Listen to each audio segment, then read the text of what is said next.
জয় ঠাকুর। শ্রী শ্রী রামকৃষ্ণ পুঁথি পঞ্চম খণ্ডের অন্তর্গত কাশীপুরে স্থান পরিবর্তন ও অন্তরঙ্গ বাছাই, এই অধ্যায় থেকে আমাদের পাঠ চলছিল। আজ পাঠ করব পৃষ্ঠা সংখ্যা 617। আজকের পাঠের মধ্যে দিয়েই কাশীপুরে স্থান পরিবর্তন ও অন্তরঙ্গ বাছাই পর্বের সমাপ্তি হবে।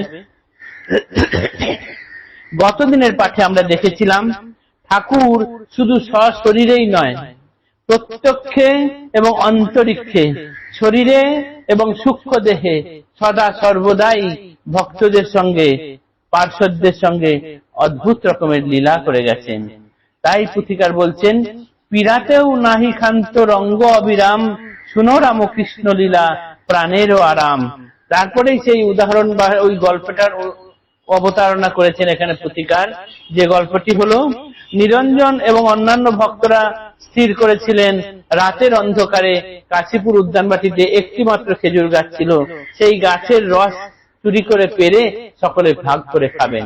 কিন্তু ঠাকুরের সেটি নিশ্চয়ই মনোমত ছিল না। তাই ঠাকুর কি করলেন না, সূক্ষ্ম শরীরে ওই অসুস্থ শরীর নিয়েও অসুস্থ শরীরে তিনি নিজেকে বার করে নিয়েছেন, অথচ তাকে এখানে দুজন ভক্ত সেবা করছেন রাত্রেবেলায়। তারা যেমন সেবাও করছেন, এখান থেকে সূক্ষ্ম শরীর বার করে নিয়ে গিয়েছেন, তিনি চলে গেছেন উদ্যান বাটিতে। ওই তার ভক্তরা যেখানে গাছ খুঁজছে, তাদের মনের অবস্থা এমন করে দিয়েছেন, তাদেরকে এমন ধোঁকা খাইয়ে দিয়েছেন, সারা রাত তারা বাগান খুঁজে বেড়ালো, অথচ সেই খেজুর গাছটি খুঁজে পেল না। মা জগজ্জননী তিনি তার ঘর থেকে দেখতে পাচ্ছেন ঠাকুর এদিকে ভক্তদের সঙ্গে ঘুরছেন, আবার একই সঙ্গে এখানে দুজন ভক্তের সেবা করছে, দুজন ভক্ত তিনি শুয়ে আছেন। তা এইটাই হচ্ছে ব্যাপার, যে তিনি সূক্ষ্ম শরীরে, স্থূল শরীরে, প্রত্যক্ষে, অন্তরিক্ষে সদা সর্বদাই সব সময়ের জন্যই লীলা খেলা করে গেছেন সবার সঙ্গে।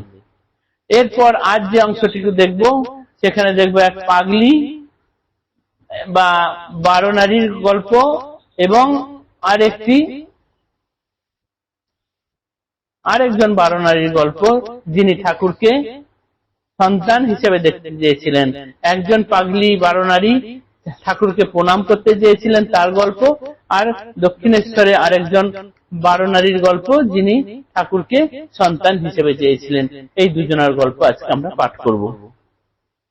কাল পাগলনি যিনি 12 নারী যেতে, প্রভুকে ভজিতে চায় মধুর ভাবেতে, এবেতে উন্মাদিনী প্রভুর লাগিয়া, উদ্যানের মধ্যে আসে ছুটিয়া ছুটিয়া, আশা মনে একমাত্র প্রভু দর্শন, তারা করে লাঠি হাতে নিত্য নিরঞ্জন, চরণ ছাঁদিয়া তার কাল পাগলিনী, কাকুতি মিনতি করে লুটায় অবনী, কোন মতে নিরঞ্জন নাহি দেন যেতে, বরঞ্চ প্রহার করে ধরিয়া ঝুটিতে, কোম্পানির পথে ঢিলা করিয়া বাহির, দাঁড়াইয়া রহে বহে দুনয়নে নীর, মরি কিবা অনুরাগ প্রভুর চরণে, এ জনার পদরেণু ভিক্ষা করে দিনে, তখন অবজ্ঞা ভাব করিয়া তাহারে, জনমের মতো খেদ রাখিনু অন্তরে, যে হোক সে হোক যার প্রভু পদে মতি, সার্থক জীবন তার চরণে প্রণতি। এই কাল পাগলিনী, যিনি যাতে 12 নারীর মধ্যে ছিলেন, তিনি ঠাকুরকে ভজন করতে চান বা ভজতে চান বা পুজো করতে চান, ঠাকুরের চরণ বন্দনা করতে চান, তাকে প্রণাম করতে চান। তিনি ছুটে আসছেন ওই কাশীপুর উদ্যানবাটির মধ্যে দিয়ে, তাকে আসতে দিচ্ছেন না নিত্য নিরঞ্জন, তাকে লাঠি হাতে নিয়ে রুখে দাঁড়িয়েছেন। সে কোনো মতেই মানবে না, পায়ে ধরে মাটিতে লুটিয়ে পড়ে পায়ে ধরে কাকুতি মিনতি করছে আসতে দেওয়ার জন্য। তাতেও নিত্য নিরঞ্জন ক্ষান্ত হননি, পরন্তু তার ঝুঁটি ধরে তাকে প্রহার করে গেটের বাইরে বার করে দিয়েছেন, পাকা রাস্তার উপরে, যেটা কোম্পানির রাস্তা বলা হতো তখন। এই সময় পুথিকার বলছেন, ওনারও তো এই ঘটনাটি জানা, কেননা তিনিও তখন ওই উদ্যানবাটিতেই ছিলেন, যে তখনকার মতো অবজ্ঞা করেছিলাম বটে, কিন্তু তার কি অনুরাগ, মরি কি বা অনুরাগ প্রভুর চরণে, এ জনার পদরেণু ভিক্ষা করে দিনে। বাইরে বেরিয়েও তিনি অনবরত কেঁদে যাচ্ছেন, সেখানে দাঁড়িয়ে দাঁড়িয়ে তার দু চোখে জল পড়েই যাচ্ছে। এই যে অনুরাগ, সেই কথা তখন হয়তো অবজ্ঞা করেছিল, মনে তাড়িয়ে দিয়েছে, ভালো করেছে এটা ভেবেছিল, কিন্তু এখন মনে হচ্ছে জনমের মতো তার খেদ রয়ে গেল অন্তরে। যে হোক সে যেমন ধরনেরই হোক, প্রভুপদে যার এরকম মতি আছে তার সর্বদাই চরণ বন্দনা করি, সার্থক তার জীবন, তার চরণে প্রণাম জানাই। পুথিকার এই কথা বলছেন। এরপর বলছেন, হোক বেশ্যা বারাঙ্গনা হোক হে আচার, রামকৃষ্ণ ভক্তি যেথা আরাধ্য আমার। তিনি যাই হোক, বেশ্যা বারাঙ্গনা এবং হীন যা খুশি আচার করুন, যার এইরকম রামকৃষ্ণ ভক্তি আছে তিনি আমার আরাধ্য।